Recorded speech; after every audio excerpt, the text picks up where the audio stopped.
ए पवन देव, जोर से बहना प्रारंभ करो। ऐसी जोर की हवा चली महाराज, सबरी मूड़ी उड़ गई। बलराम जी और ठाकुर जी पीछे पीछे भागे, मूड़ी सबरी उड़ गई। बलराम जी बोले लाला ये क्या हो गया?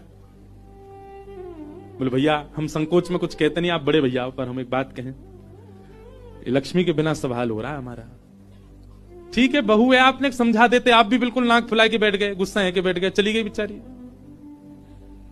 यदि वे प्रसन्न हो जाए तो फिर सब ठीक है जाएगा। अरे ना बेटा कोई बात नहीं, हम तो क्षमा मांग लेंगे, तेने पहले क्यों ना कही मोते।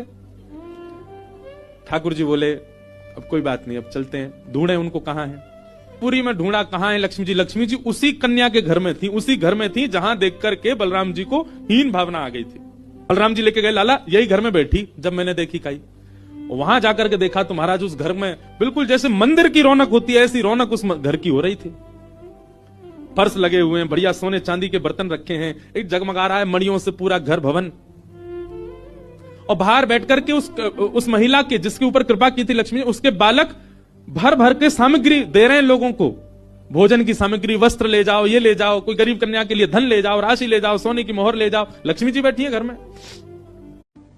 कहां आप कहते हैं कि ब्राह्मण सर्वश्रेष्ठ, और वो देर देर तक सो के उठ रहे हैं, उनके यहां शुद्धि नहीं, वस्त्र 4-4 दिन तक पहन रहे हैं, एक एक महीना एक ही धोती में निकाल रहे हैं। आप कह रहे हैं कि वो श्रेष्ठ, और ये लोग जो इतनी पवित्रता का ध्यान रखते हैं, इन पर कृपा ना हो। हमारे अनुसार तो जो अपने कर्म से शुद्ध है वो शुद्ध है।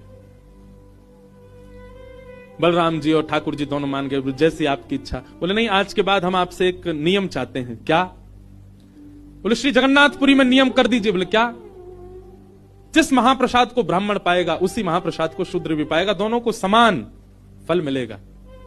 और यहां महाप्रसाद का ऐसा नियम रखा जाए कि अगर एक ही पत्तल में दोनों बैठ करके पालें तो दोनों को समान पुण्य प्राप्त होगा। महाप्रसाद पाते ही, अन्य तीर्थों में तो बहुत साधन करने पड़ेंगे, पर पुरी में आकर के कोई एक दिन का भी यदि महाप्रसाद का पाले तो उसको सर्व साधनों का फल प्राप्त हो जाए। और किसी भी प्रकार से यह ना देखा जाए कि कौन किस वर्ण का है, वो स्वभाव से शुद्ध होना चाहिए। हम सबको हृदय लगावे। अगर ये सब आपको मंजूर हो तो मैं राजी हूं। राजी हुए, और तब से श्री जगन्नाथपुरी में ये सब नियम नष्ट कर दिए गए। महाप्रभु जी सबके लिए सुलभ हो गए।